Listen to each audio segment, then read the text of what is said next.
Hi, I'm Amy Porter. Some of you know me as a flutist and a classical musician, others as a professor, and some of you know me as a publisher and arranger. I'm a stepmom, I'm a business owner, and I'm the founder of a couple of nonprofits. And this is my podcast. My core mission as an entrepreneur is to appreciate what I have around me. And then I try and see as clearly as possible how I can help.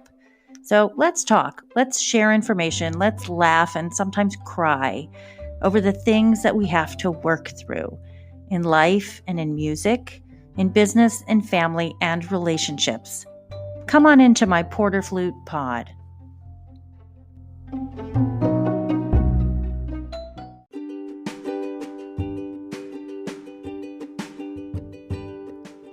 Welcome to Porter Flute Pod. This is Season 2, Episode 6, and it's our FriendCast. We're delighted today to sit down and have a great conversation with Grammy Award-winning conductor JoAnne Falletta. JoAnne was in Juilliard at the same time I was. She was a larger-than-life figure to me. We all have a connection to JoAnne somehow, and our producers, Alan J. Tomasetti and Justine Sedke, found some connections as well. You're going to want to stay tuned for this podcast. We adore JoAnne. Thanks for being in Porter Flute Pod. I'm so glad you're here. JoAnne Falletta, we're so grateful that you're here with us. Amy, I'm delighted. Thank you for inviting me. And it's fun to see you again. It's been too long. We missed being together the last summer.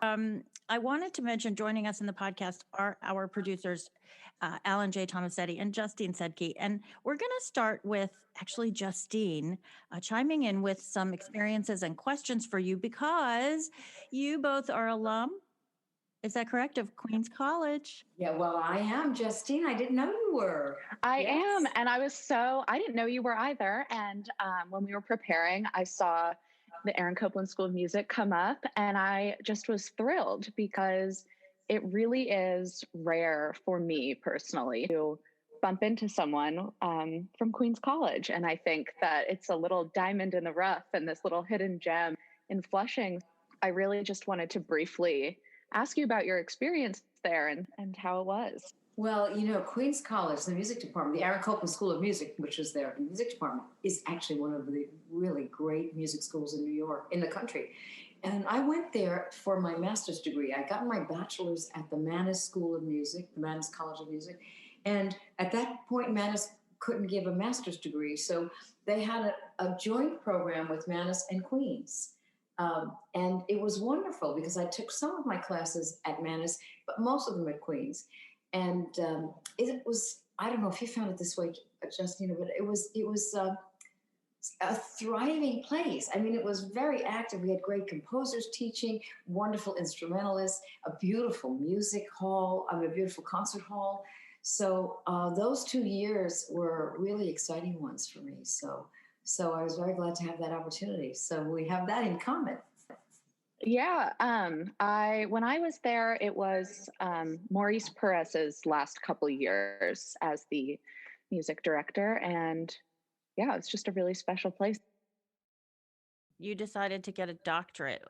Yes, at Juilliard. Well, like most music students, you go to music school, and I stayed for a doctorate really because I wanted to continue to study with George Maestra, who was the teacher then at Juilliard. And he was such an insightful teacher. I mean, he was a very tough teacher.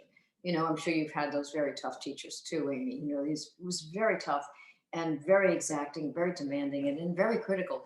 But I thought, I'm learning so much from this man. I wanted to stay longer. So I got my master's. I got a second master's at Juilliard. Then I said, there's so much I can continue to learn. So I stayed for my doctorate, and I'm so glad. I mean, I owe so much to George Maestra for my time with him there. And but as you said, when you graduate, what happens? And I've talked to a lot of conductors during this period, saying that you really have to draw the blueprint of your life. You draw it yourself. You've got like this blank page in front of you. and you take up your pencil, and it better have a big eraser on it because your life is always changing. You think you're going this way, but you wind up going that way. So while I was in Juilliard, I actually got a position in Denver, in Colorado. And since I was studying for a doctorate, I could sort of go back and forth. I didn't have too many classes. I had mostly work I had to do, and lessons. So I started to work with the Denver Chamber Orchestra, and I learned for the first time what it means to be a music director, what it means to work with people, what it means to sort of take care of an orchestra, help it grow, make difficult decisions, pick repertoire, pick soloists, all of those things. And that was the beginning of my first experience as a music director. I remember getting my feet wet in the Juilliard Orchestra with you. And it was 1983. And if you go to your website and you look at that picture of you and that amazing hair of yours in 1983, you still have amazing hair. So there's Bernstein with his outstretched arms. And if you could enlarge this picture, you would see me sitting in this orchestra. Wow. Wasn't that a day? I mean, wasn't that an experience with him? Oh my God. Well, he came a few times, and every time he'd come, the city would show up. We were and so in 309, there were these places you didn't realize they joke about these secret places up in 309 where when Bernstein showed up, we found places in that room for people to sit, and it was super crowded. And so there you were conducting, and I was just so proud of a female to be on the podium, and I recognize that. Congratulations for being one of the leaders in that respect. The other thing I want to say is George Maestra was so strict that he would tell me the things he was glad that I didn't do.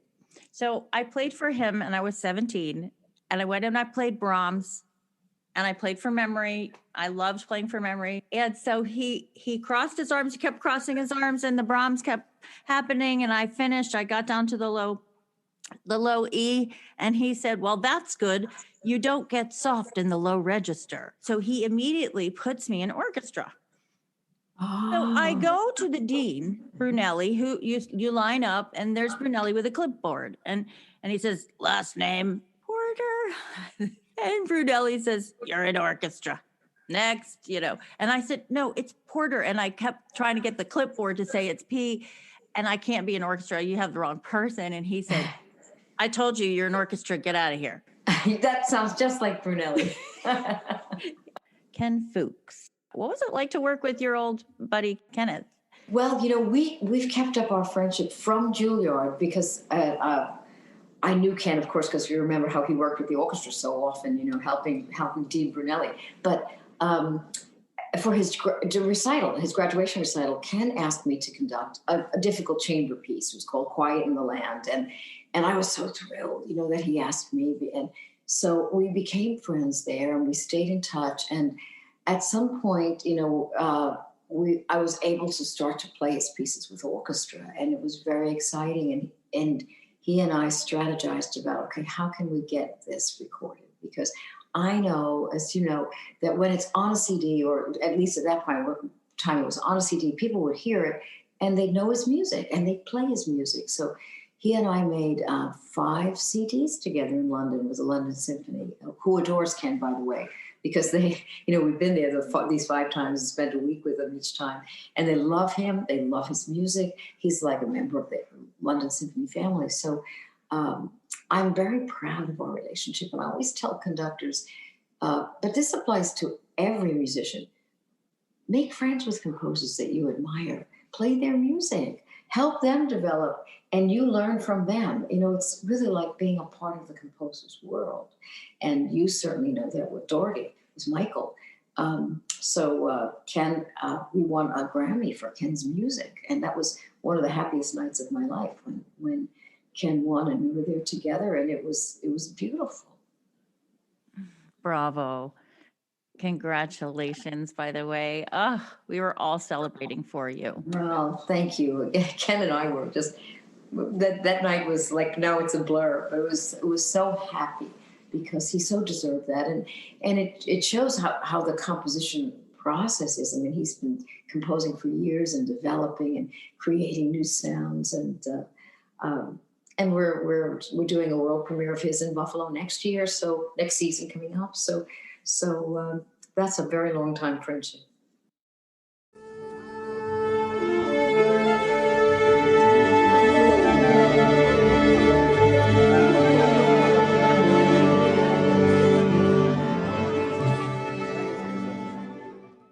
I want to talk about also the difference in programming for, this Buffalo Symphony. Really, they have done so many great premieres, and then the Virginia Symphony. Do you have to ease into new music, or is your community open to also some new music? Well, you're right. Every community is different, and in Virginia, over time, we managed to do a lot of new works. We really did world premieres.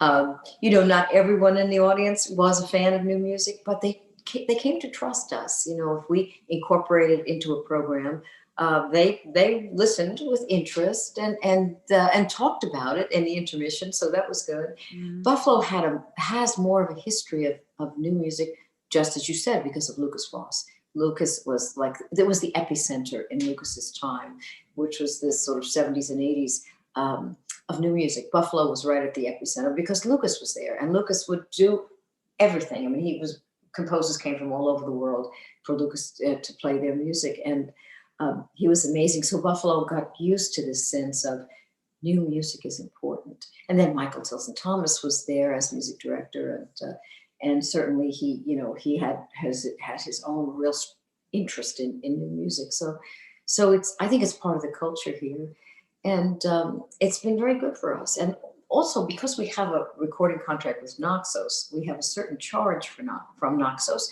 They don't want us to record Brahms symphonies. They don't want us to record Beethoven symphonies. They have all of that. They want us to find music that people don't know. And that doesn't need to be contemporary. In fact, most of our work with them has been early 20th century European music, Eastern European music, Suk and Novak, and names that people don't really know. So that's been a real journey with our audience too, to play unfamiliar music from the 19th century, late 19th century, early 20th century. But it's been good for us. We've grown a lot as an orchestra.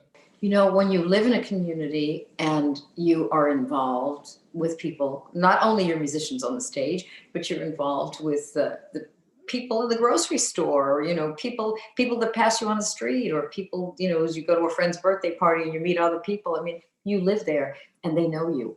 And in Buffalo, they really value the orchestra. So there's an excitement about the orchestra succeeding. So I look back on my 20 years there, and that's what I'm proud of building the relationship between orchestra and community, so that I feel, even in this difficult time, that our community will always take care of that orchestra. They love it, they value it, they want Buffalo to have a Philharmonic. So it's very, very important to me, and it makes me feel like I've done something to help to make that stronger. So for me, that's what being a music director is about, and it's made a great difference in my life. It's made me feel very joyful to have those relationships.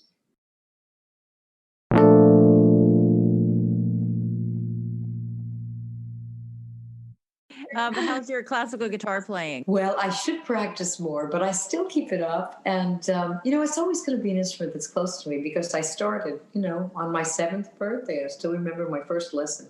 And it was really the instrument that led me into the world of music, of course, and into conducting. So I love it. I just love it. And, it'll always be with me, although most of my time now is spent conducting, much, much more than playing. Do you have a favorite piece that you like to play on guitar? No, I used to love a lot Renaissance and Baroque music, but I've now branched out to more contemporary music, which I like, new pieces written for guitar. So, and I used to love so much playing with flute, Amy. And, when I was in college, I played with flutes everywhere, restaurants, recitals, but, you just do. And it's a perfect duo. It's perfect. I mean, the sound of the flute and guitar is beautiful. And I learned a lot from accompanying. I mean, I really learned a lot from listening to how flutists breathe, to how they phrase, to how they take time, to how they move their bodies. Because of course, my responsibility was, being right with a flutist, and I learned a lot. I really learned a lot. People sometimes say, well, what was it like having classical guitars or an instrument? And I said, well, I learned from people I played with. It was so great to accompany people and to listen for how they, were breathing, or how they moved, or to know when I should move it a little bit, or when I shouldn't move it, or when I should give them time. And it was a beautiful education, because of course it was so much fun to play with them. So JoAnne, bring your guitar to Brevard. I thought about that. Get ready. Well, what we should just mention, because this was really, it's like one of the greatest weeks of my life, is our collaboration there on Trail of Tears. Now, I know you've played it a lot, but that was my first time accompanying the piece with the orchestra. And I was overwhelmed by it. I mean, I was just, and there were people in the audience who were crying. They were so moved by it. And I don't know if you always get that reaction to it, but your commitment to that piece and to that tragedy, and making it understandable for the audience. It's so dramatic. And I love to see the faces of the young musicians who were playing it, because it was new to them too. They were this was all new, how to play a piece by Michael Dougherty.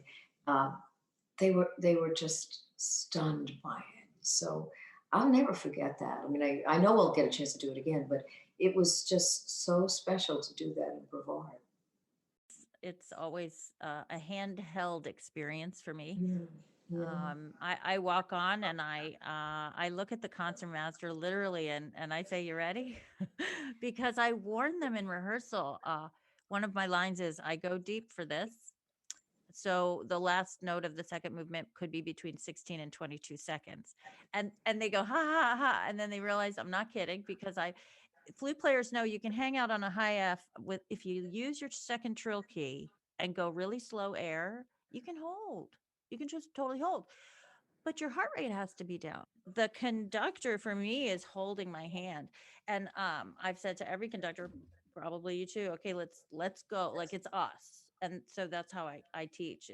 You are so not alone. It's not for solo flute. Yeah. Well, and you made the orchestra feel that way, and that's a very, very wonderful thing for me to watch, for the soloist to include everyone, to look at people in the orchestra, to encourage them, to let them know when something special is about to happen, and to see, especially young people, all of a sudden, feel like, wow, this is like a drama unfolding here on the stage. It was really amazing. The storytellers in Tupelo, Mississippi told me that their ancestors were there. Oh. They were crying. I mean, we had friends from Virginia who just sobbed. They, it was just natural. They just understood wordlessly what was happening. So, really well. To the next time.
I do have to say, JoAnne, I really appreciate you talking about that trust in bringing new music to communities. I grew up in New York, and my parents got me just a single ticket subscription to the New York Phil every Christmas. So I would just take the train in from Westchester, go and sit there alone. And I remember it was with Alan Gilbert, and he would often program new music and world premieres. And I would look at the program, and I was like 13, and I'd be like, I don't get it. I don't know what it is. But the exposure was like so important to me. And I trusted that orchestra, and I trusted Alan, and I trusted everyone there to kind of take me into that world. That exposure was incredibly important, even though I had no idea what was going on and had never heard these things done in music. And I was really there for Dvorak 8 or whatever. Fast forward, and now my primary purpose as a musician is contemporary music. And it's accumulation of all of that exposure and trust that I had in my community group. So thank you. That's a beautiful story. I hope you tell that to people, because that's, because I find sometimes young people are also quite suspicious of new music. They want to play something that they sort of know how it goes. But you stayed with it. I mean, you just didn't give up on that and say, I'm not coming to hear this anymore. And look at how you grew into someone who's really now helping composers go to the next level. Yeah. Amazing. It's really important. It's true. Like young people that they want to play and hear like their excerpts done by the greats.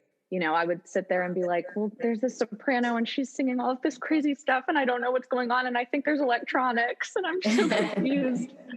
I would sit there. I remember I was taking the train back to Westchester and I was reading through my program. I was reading about the pieces, and a woman sitting across from me, she goes, I was at that concert and I could not get into that first piece. And I was in like 8th grade. I was terrified. I was like, well, I don't think I understood it, but the Beethoven was great, right? Yeah. Mm-hmm. And that really stuck with me. It was fun. A little Justine on the train. She didn't reading my playbill. So, yeah. Right. And so here Justine comes in and around semester 3 and sits down and says, can I get into the place across the way that has all those lights and sounds and Duderstadt Media Center? Yeah. So we get her in there and she does something called Babe World. It was all improv and lights and but she's like the 3rd or 4th to use Duderstadt Media. And when they sit down and ask me, I just kind of say, okay, it's out of my hands.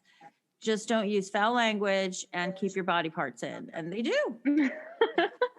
But that's what it's all about, right? That's the trust. I trusted you when I came here to Michigan to say, this is what I want to do. And I trusted that you would hold me up, and you trusted that I would do the studio the best that I could. Again, it comes back to that trust relationship.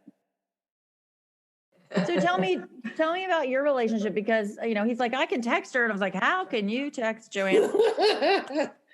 So JoAnne and I go back when I was the artistic planning associate with the Phoenix Symphony. During the time that after Michael Christie left, we were doing a music conductor search, and JoAnne was brought on as the artistic advisor, which conducted a lot of our concerts, did a lot of our season planning during that transition period.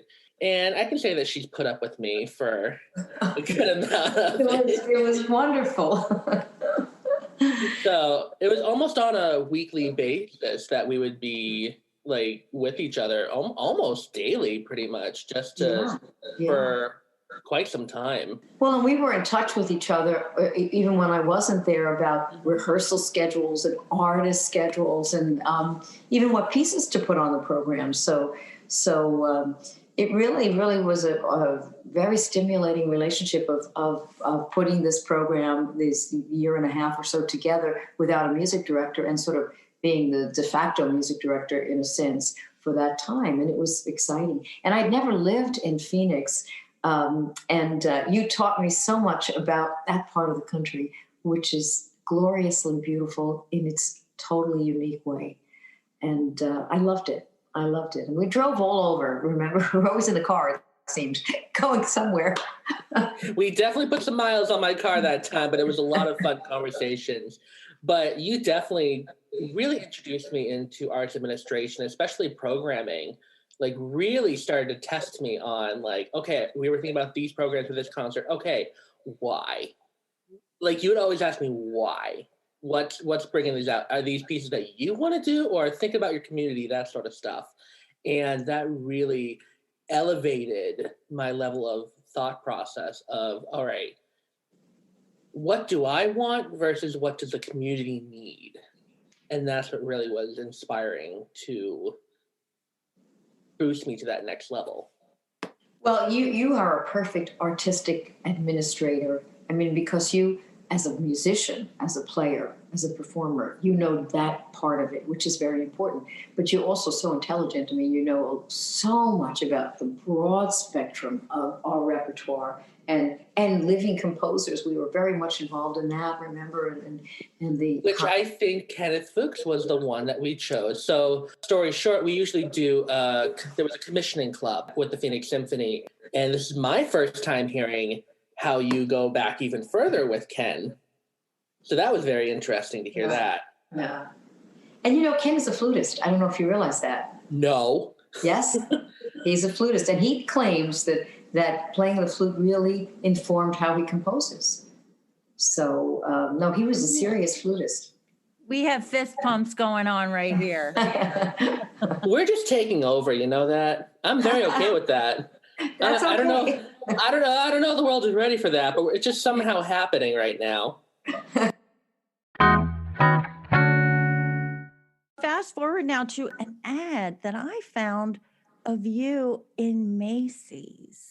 That is the best. I mean, what was that? This came out of nowhere, Amy. Macy's was actually at that time, and I'm so glad they were concentrating on women in unusual professions. You know, one was a person involved, a woman involved in the football training. Another one was an athlete. I mean, they were all different. And someone at Macy's said, "What about the arts? What about a conductor?" I don't know how that happened, but it was obviously someone who knew about orchestral life. And so they asked me to be one of them.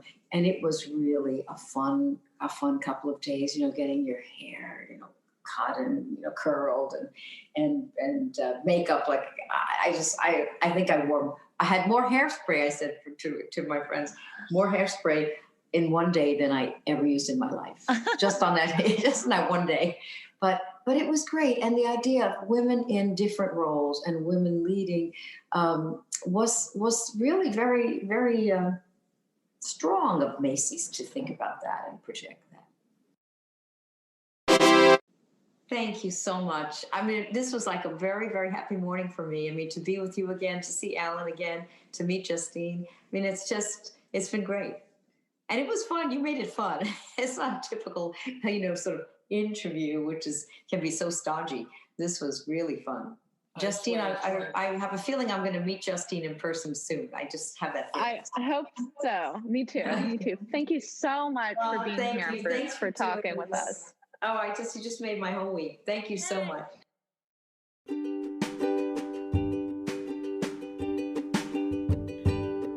Thank you, JoAnne Falletta. This was such a great time with all of the wonderful memories and stories that you had to offer us.